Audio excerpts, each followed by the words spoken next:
Okay, it's going to be a preview of AEW Revolution 2022 coming up on May 6th.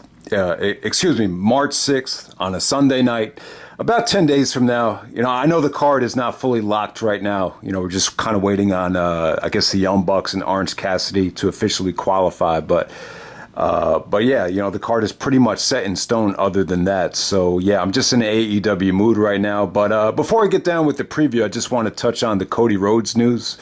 Could do a whole video on this, but I'm going to try to keep it short. So, yeah, Cody signs with the WWE, downside guarantee of $5 million plus the incentive. So, yeah, I guess the money was just too good to pass up.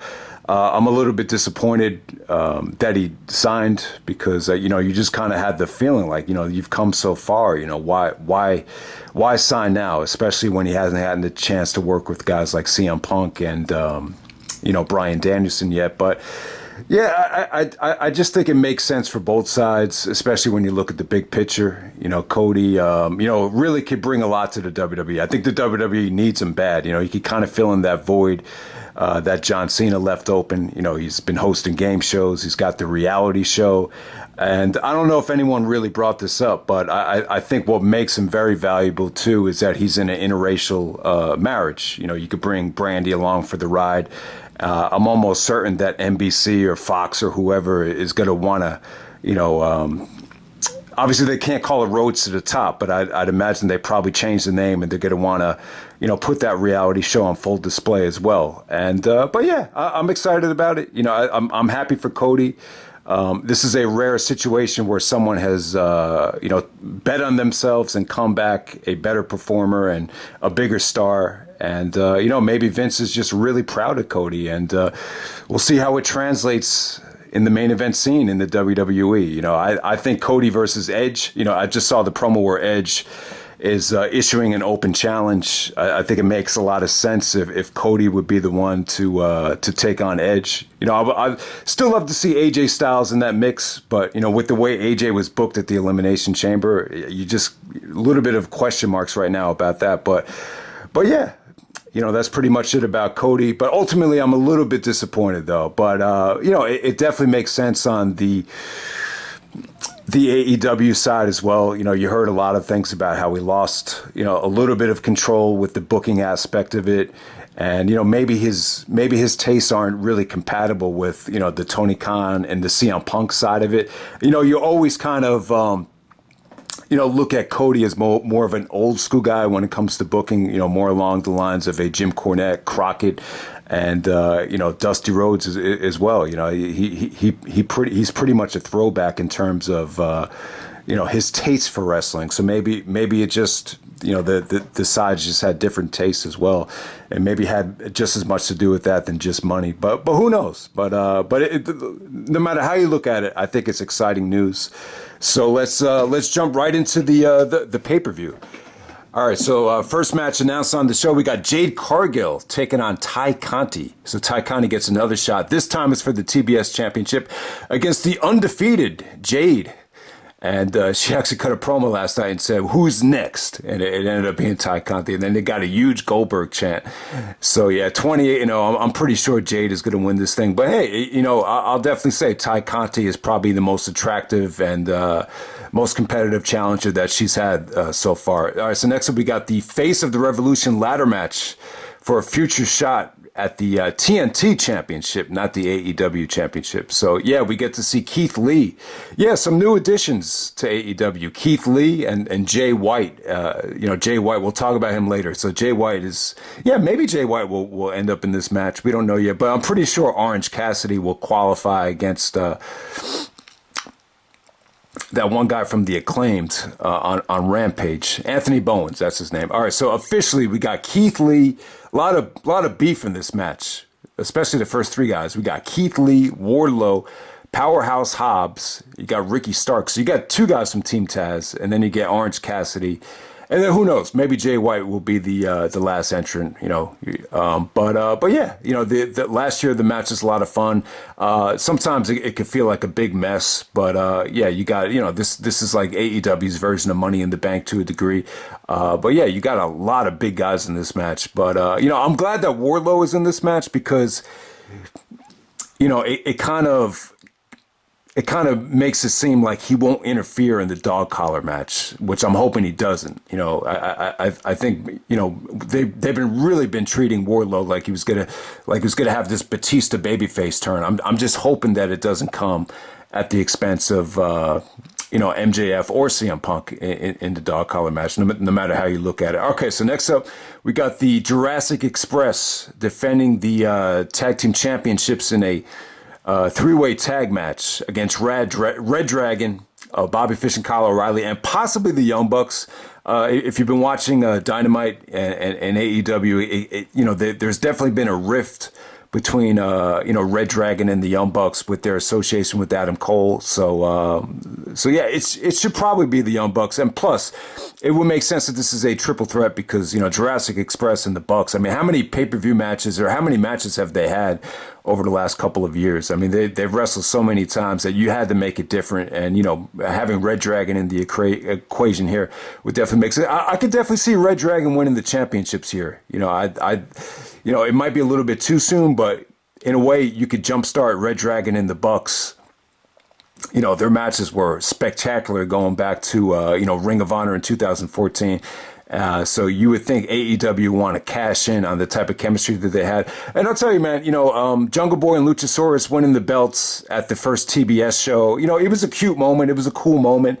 But I don't really see this being that long of a reign. I really see Jungle Boy being more of a singles guy in the future than him tagging it with Luchasaurus here. But, the match should definitely be a lot of fun. But yeah, I mean, I'm not a huge fan of the three-way or the four-way tag team matches. This has really led to the Money in the Bank happening because Jericho even stated that, come WrestleMania, these four-way tag matches just feel like filler. But when you throw the Young Bucks into a match, I would definitely say a three-way tag match. You could still do something really sweet and really special with the talent that they have there. Okay, so next up, we're getting a six-man tornado tag team match. We're getting Andrade teaming up with, so Andrade has kind of merged with the Hardy family. So you got Andrade, Matt Hardy, and Isiah Cassidy. So no Mark Quinn. We got Isiah Cassidy stepping up to the plate here. So huge match for him.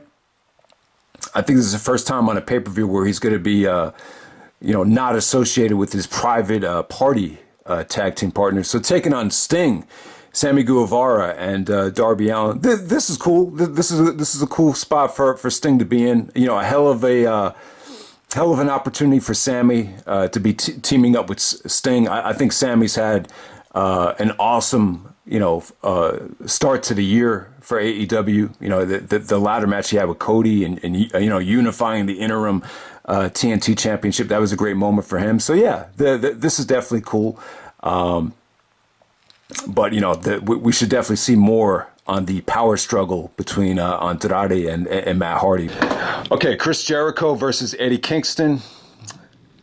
The promo last night was incredible. I don't know how this is going to stack up to some of the stuff that Punk and Kingston did, but Jesus, every time Eddie is having these pay-per-view matches where I guess this personal, he's hitting a home run every time, and he did it. I thought he did it again last night. I thought the promo got off to a little bit of a shaky start, but by the time they wrapped it up, I thought it was awesome. Jericho touched on some things that I just don't think a lot of guys, we talk about the guys that overshadowed Jericho when he was undisputed champion. I don't think any of those guys, maybe Triple H would come closest to it, could have pulled off, this type of promo where you get that real and that, you really get into somebody's business. And Jericho basically explained right in front of Eddie's face exactly why, it's taken him this long to, get to the big time. And they even kind of brought up, this is 20 years after the fact. Jericho was in this position against The Rock, where The Rock said, "You are not that good," as the reason why he never won the big one. And Jericho, all of a sudden, Jericho in this company is telling Eddie that he is the big one. And the reason, basically Jericho, the thing that really stood out, that really, I think struck a nerve to Eddie was being afraid of success. Not afraid of failure, but afraid of success. All the stuff that goes along with, the push to the main event of WrestleMania, or the John Cena or the Miz, or any of those pushes, all of the crap that goes along with it, that Eddie Kingston probably just would never have the mental patience for. And he touched on it, and he basically, you could call someone a motherfucker like 100 times over and over, and what does it really mean? But when you call somebody a loser to their face, that's pretty much like the worst thing you could say to somebody. It's almost as bad as calling someone the N-word, or calling someone, the derogatory term of their heritage or nationality. It's almost like that's as bad as it gets, what Jericho called Eddie Kingston last night. And I thought Jericho brought his A game. He cut it both ways, though. He was able to see the potential in Eddie when they first met each other, but at the same time, just by looking at him and just by watching him, you could also see the reason, what's been holding Eddie Kingston back. And Jericho just laid it all out there for Eddie. And then Eddie came back at him where he's like, I want the real Chris Jericho, the pissed off, your friend Levesque, another shot at Triple H right there. So yeah, I thought it was cool. It really makes you want to see the match. I don't think the match will be, it'll be tough, man, because Jericho obviously he's not in his prime anymore. I think Jericho's going to train his ass off for this thing, and I think you probably get the best version of Jericho that you've seen in a while. But I think it'll end up being more of a fight. Santana and Ortiz might come into play here. Eddie caused a little bit of a rift in the inner circle, where it seems to me like Santana and Ortiz, because of the that Puerto Rican New York City connection, that they're gonna be a little bit more loyal to Eddie Kingston. It definitely feels like they're going in that direction. Basically Santana and Ortiz have been saying to Jericho, like, well, what is being involved with you done for us? And then Jericho actually explained to them, how their careers have taken off while being part of the inner circle. So yeah, this whole thing has been really cool. I'm hoping that the Santana and Ortiz don't play a factor in it. But hey, the bottom line is I think this is going to be the biggest win Eddie's ever had. I think Eddie's going to go over. Is he going to shake Jericho's hand at the end of this thing? Who knows? He didn't shake Punk's hand, but if Jericho loses, he was going to look in his eyes, shake his hand, and give him the stamp of approval. But hey, man, I thought this was really cool. I don't think any feud is really. I don't think Jericho ever dug as deep as he did, as anyone's ever done, to Eddie Kingston last night. So if you haven't seen that segment yet, definitely check it out. I thought it was really something to see. Okay, next up, we're going to get Bryan Danielson taking on Jon Moxley. So this was the match that was supposed to happen at Full Gear, but Moxley was able to get himself straight, and we're going to get it now at the Revolution pay-per-view. Yeah, really looking forward to this. These two guys have met before, I believe, in Dragon Gate USA. They might have even met on the Indies several times, but I don't think you've ever seen. Yeah, obviously you've seen both guys wrestle in the WWE when Moxie was part of the Shield as well. So I almost forgot about that. But yeah, I think it should be an awesome match. So Danielson originally said to Moxie, he felt like he was the best AEW champion so far, and he said, but the reason you lost it is because you don't have enough help. And so Danielson wants to start his own stable with Moxley. It sounds like he wants Garcia and Moriarty as well to be a part of the stable. So yeah, so I wouldn't doubt it if Garcia and Moriarty actually do help Danielson secure the victory here. I don't know, the whole Danielson and Moxley coalition. It seems a little bit weird to me. I don't know if it would really feel natural if Moxley would join forces with Danielson, but basically Moxley said he's not going to stand side by side with Danielson until they bleed together. So yeah, I think Danielson might bleed here, but I think Danielson probably needs to win. He had lost to Hangman Page at the beginning of the year. To do a draw here, I think that would make Danielson look bad because he had the draw with Omega, he had the other draw with Hangman at Winter is Coming. So originally, I thought maybe the draw would be the best way to go because I think both guys really need the victory. But I could definitely see that Danielson has been singing Garcia's praises the moment he came into the company. So that definitely makes sense to get that going. In this match, so I could definitely see Danny Garcia and Moriarty coming into play there because you look at who both of them are associated with right now, and it just definitely makes more sense for Garcia to join forces with Danielson, especially when you look at the way Danielson just beat him in the main event of Dynamite too. But hey, I think the match has a lot of potential. I'm really looking forward to this almost as much as anything on the show. Okay, CM Punk versus MJF, the dog collar match. I think this is going to be awesome. The funny thing is, as of right now, the feud has really reached kind of a sentimental point, especially with MJF's, very emotional, but just very real, authentic promo that he cut last night. If it was really real, this makes for such a unique story. But who knows? Who knows if he's really telling the truth there? Well, I guess we'll have to find out. But, definitely on Dynamite this coming week, they're going to have to do something really, conniving and really ruthless to really, get this feud going to more of a violent level to put on this match. Because these dog collar matches are brutal. They're brutal on the neck. Punk has had a few of these matches against Raven, and he actually won the match against Raven, but he lost against Jimmy Rave. He said these years he's lost pieces of himself in these matches right here. So yeah, they mentioned Piper, the whole Piper in Portland thing was kind of crazy. I don't think anyone's old enough to remember a Piper match in Portland. But, they're just bringing, they use the analogy where MJF is saying that he was more over than Punk in Chicago, Piper in Portland, and Brett in Calgary. You could make the case that Brett's even more over in Montreal than Calgary. But hey, this feud has been great so far. I think that last match in Chicago, it really makes you want to see Punk win this thing. Hopefully Wardlow doesn't interfere. I wouldn't be surprised if either guy went over, but I think here you would expect Punk to get the clean victory and go on to face Hangman Page at Double or Nothing, which is going to take place in Las Vegas. I think that probably makes the most sense at this point. But hey, either way you slice it, MJF got he basically got two convincing wins over Punk in Chicago. But hey, I think the match will be awesome. Punk loves these dog collar matches and never really thought about it. But yeah, he was probably, growing up a huge Roddy Piper fan. Was probably really heavily influenced by that Piper and Greg the Hammer Valentine match at Starrcade. Okay, so next up we got Dr. Britt Baker taking on Thunder Rosa.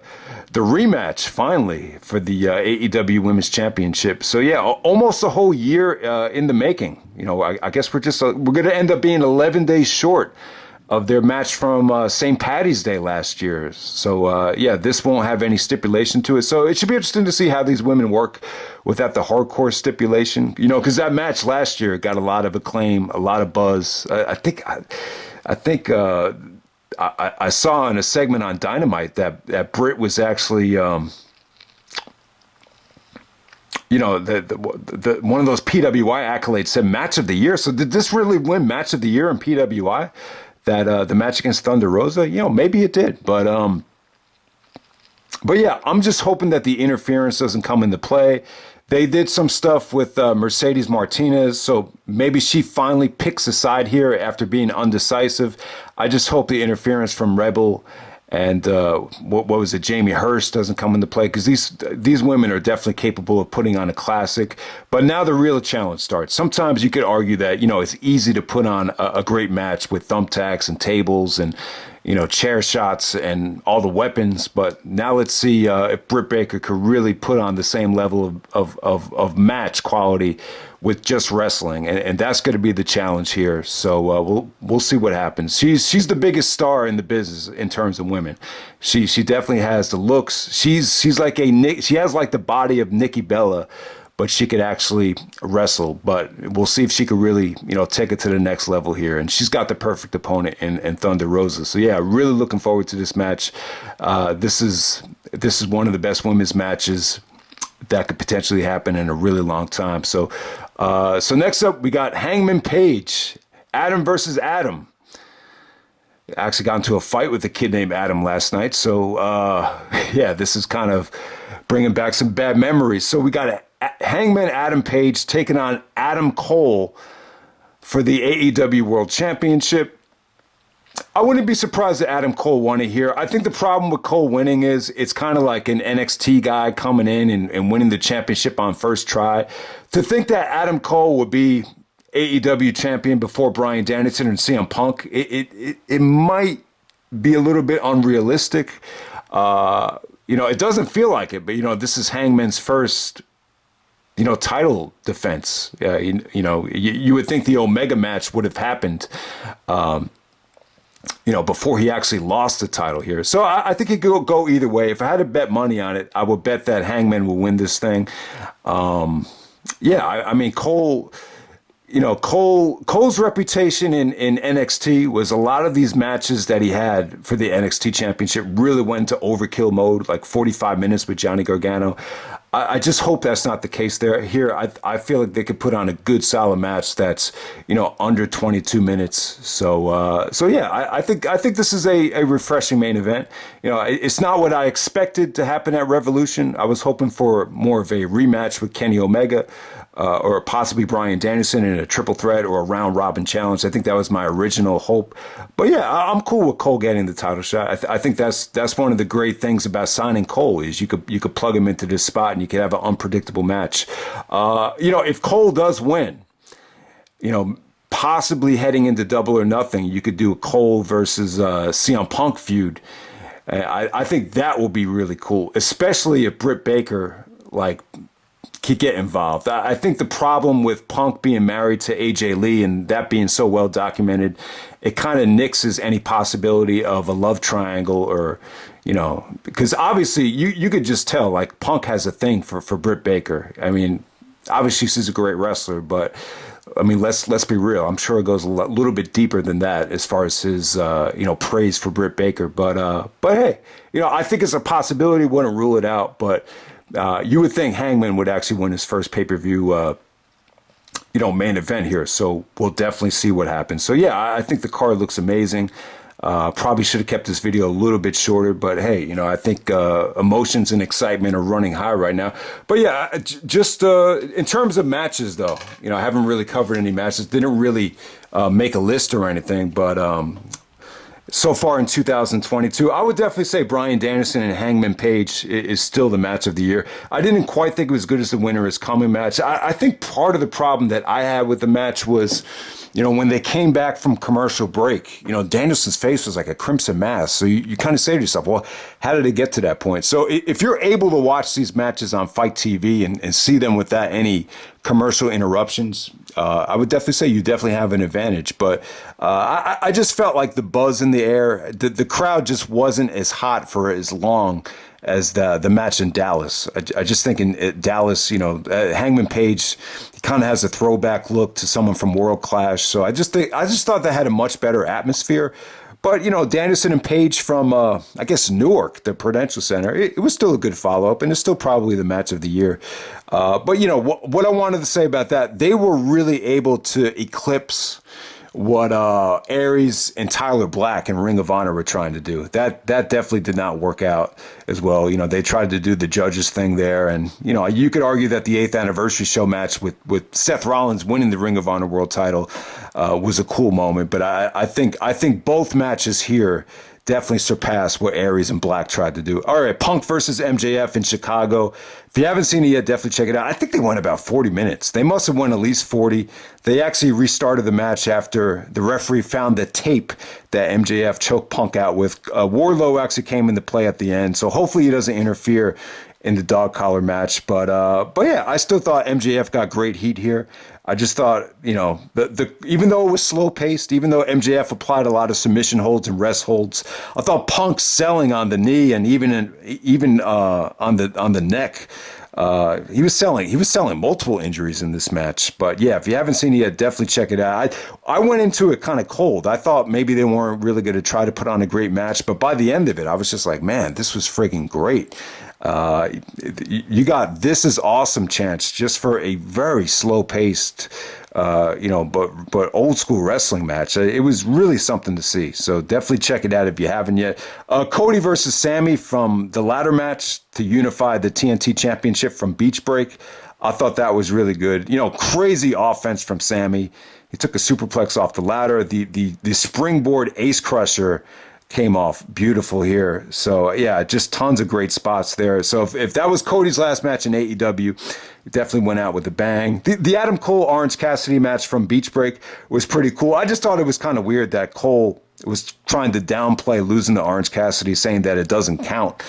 But it does count, though. It was a Falls Count Anywhere match. There was a crash and burn at the end, but Orange Cassidy got the victory, though. It was a pretty good main event.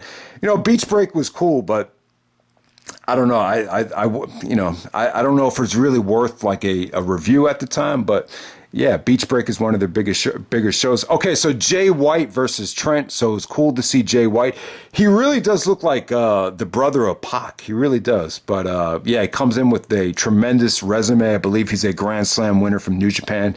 I thought him and Trent had a really good match. I wouldn't say it was great, but they had a main event on Rampage.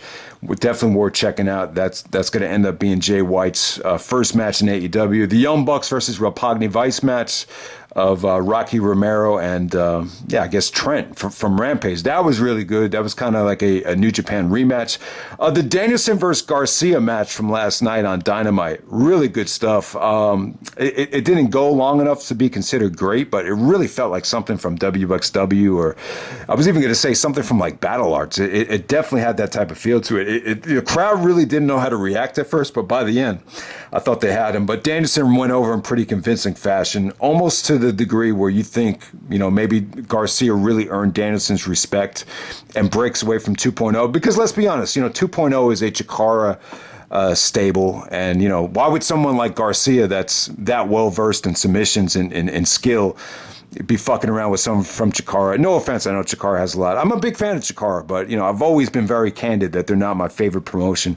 Also, Jurassic Express versus the Lucha Brothers. Seemed like a lot of people didn't really care for it as much as I did. But hey, that's where, Jungle Boy got his moment and won the tag team championships. And last but not least, I just want to mention Hook. God, that theme song from Action Bronson. That's actually on the Blue Chips album. I actually have that album on CD. And I was thinking about just uploading the Hook theme on the channel. I just didn't get around to it. But yeah, this theme that Action Bronson and I gave Hook here it just definitely works. But yeah, let's talk about Hook. I guess they call him the handsome devil. Yeah, he still looks a little bit young, but you could just definitely see Taz's influence on Hook. You could see his body motion whenever he delivers something. You see. I remember Chris Benoit talking to the Tough Enough kids about this. Like, you could just see it. Every single snap, every single moment when he tries to execute offense, it just feels so fluid, so crisp. And so yeah, he definitely has a lot of talent. I'm just amazed so far. So yeah, definitely looking forward to Hook. But it definitely seems to me like it's going to be a slow process. They'll kind of throw him on Rampage in a lot of these squash matches. So I don't know if you're going to see Hook on a pay-per-view anytime soon. But yeah, I'm really impressed with what we've seen so far. But yeah, it seems to me like it's going to be more of a process than anything. But you could definitely see Taz's influence, and yeah, it's been great so far. And I would say he's got the best theme in wrestling right now. So that's pretty much it, guys. That's the Revolution preview, and I'm out.